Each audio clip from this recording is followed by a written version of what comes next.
to add some context to this because a lot of people don't know what happened with it. So let's go ahead and express it, or rather explain. Days ago, Joe Biden had made a claim that because he was asked a question, it wasn't something that it was unprovoked, to be fair. And he was asked by a reporter, I can't remember from what not necessarily website, publication or news organization that he was with, but he asked Joe Biden about these other forms of media that aren't them, obviously. And the main one that they named was Fox News. I believe he named Fox News by name. And basically talking about, not Fox News, excuse me, Facebook, not Fox News. But naming them and saying basically this whole idea of the spread of quote unquote misinformation. The reason why this is in the topic, or rather the topic of conversation, is because the vaccines, people aren't lining up to get them anymore. They didn't meet their numbers for July the 4th, which they were anticipating. And now they're sitting here trying to grasp for straws, really. Try to make sense as to why people would dare make a decision as to not get the jab. That's the whole conversation that's happening. So the rhetoric that he used, he specifically stated that they were getting people killed. He said Facebook was getting people killed because they were allowing this spread of misinformation. And that was an interesting thing because you know that Jen Psaki, now I don't know if this was the game of chicken or what, but Jen Psaki had said that they were working specifically with Facebook when it came to flagging material, but apparently they aren't doing enough. So we'll see what else had to happen there, or rather what else he had to say, because he kind of backed off the claim, though he did make the bold enough claim that specifically Facebook were getting people killed because of their the fact, I guess, they weren't responding in the way that he thought they should be. Some covenants from Blaze Carlos Garcia. And what happens here is that President Joe Biden walked back his accusation against Facebook after the social media behemoth responded with a scathing statement. Now, we were going to talk about this in yesterday's show, or the show before this, this one aired, because there was Facebook basically responded to that claim saying, no, that's BS.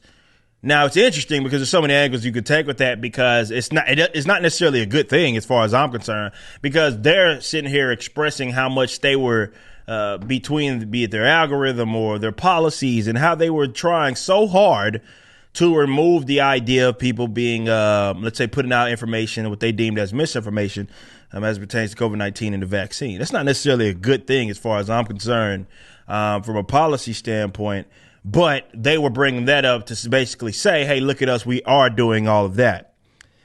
But he did walk it back, and he said this: Facebook isn't killing people. Biden told reporters on Monday, these 12 people are out here giving misinformation. Anyone listening to it is getting hurt by it. It's killing people. It's bad information. Now, who these 12 people are, nobody fucking knows, but I have some ideas.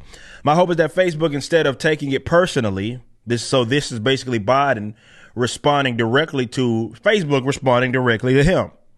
So we have ourselves a little leftist crime right now.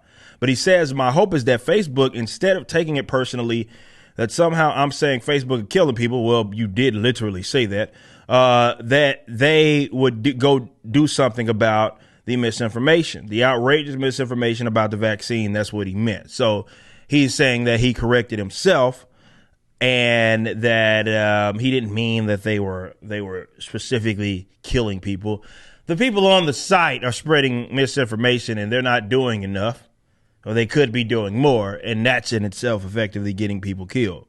So again, as it mentions right here, this is in response to the people that, or rather, this is in response to Facebook basically telling him that he's full of crap.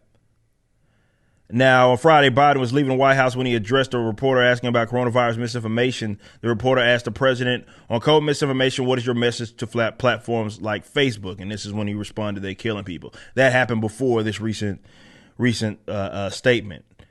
Now, I guess the angle that I want to take with this is how don't get lulled into this conversation, because I think a lot of people are getting tricked. I know we can get fascinated by the idea that the people who are backed Biden's administration.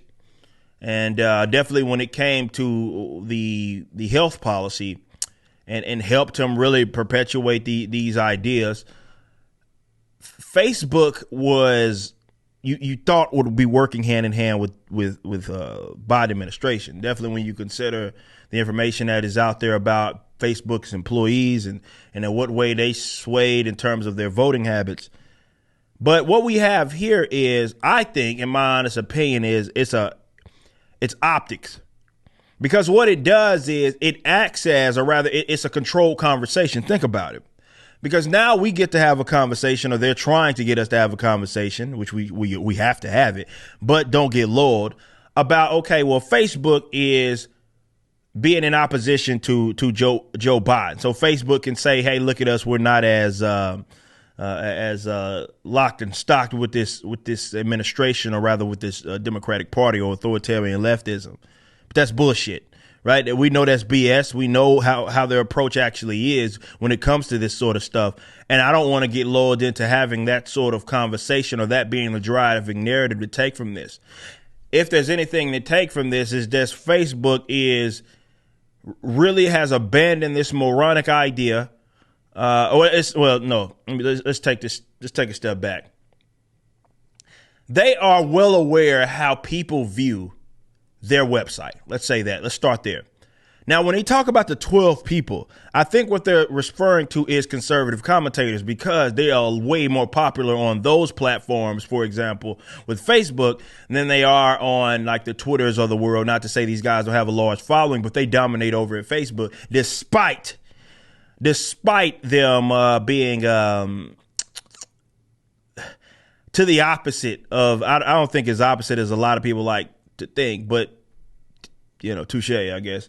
But to the opposite of the people that have R's next to their name, yet they dominate their site.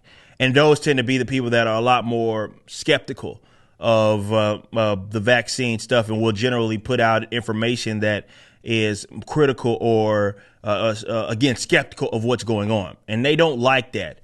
So what they're doing is, and what Joe Biden's administration is doing, it's like, hey, let's have a fraud.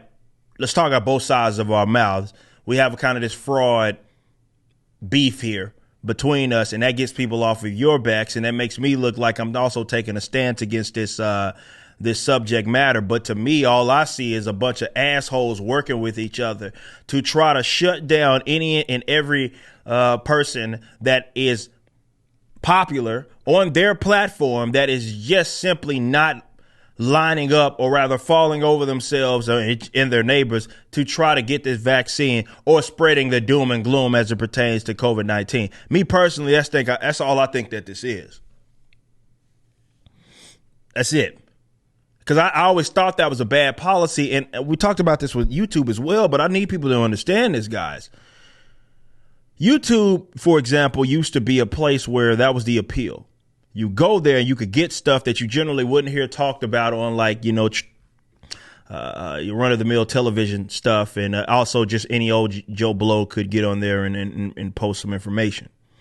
Now, that has obviously changed, but the unique thing that was, I guess, about COVID-19 that we had never seen before was that they completely shut down the counters. And it didn't matter what your expertise was. You remember YouTube, for example, taking down Dr. Erickson, who was, who's a doctor himself. It's like they were trying to suppress any and every information or anything that was skeptical of what was being perpetuated by the public experts, if you will, the people that work for the government and get paid by the government. We've never seen anything like that. I want people to understand that, for any topic, rather. Now, yeah, we could talk about the election and all of that stuff, but for any topic, definitely when it came to medicine and health. You remember you used to, I know I talk about this every show, but you used to be able to go on a rabbit hole with video platforms such as YouTube, now Facebook, and it would be so much conspiracy videos from 9/11 on back to the damn pyramids. And it didn't matter if it was aliens. It was just such stuff. And some of it was pretty outlandish and some of it was a reach. But at never JFK's assassination, never was it MLK as well. And never was it like assume that you were spreading misinformation because you were going against what the mainstream narrative was, or rather what was the accepted public like documentation of the actual event. That never happened. They let you have the conversation. You could talk about it freely. And it was not assumed that you were a bad person. You may be crazy. And that was for the individuals to say, okay, maybe that is crazy and I don't want to believe that. But when it came to COVID-19, unlike even the other virus, we didn't have to do this for Ebola, the swine flus of the world. We never had to do that. When it came to COVID-19, what happened was they decided to shut down basically anything that went against them. And that was a relatively new phenomenon. And the fact that Facebook, which we already know is working with the feds, the fact that Facebook would even try to brag about that shit goes to show how like deep we are in with this. But also as they're trying to change the conversation to make it seem like that default right there, as they have this fake powwow, that default is supposed to be the expected narrative. So don't get lulled into this idea that Joe Biden and Facebook are beefing.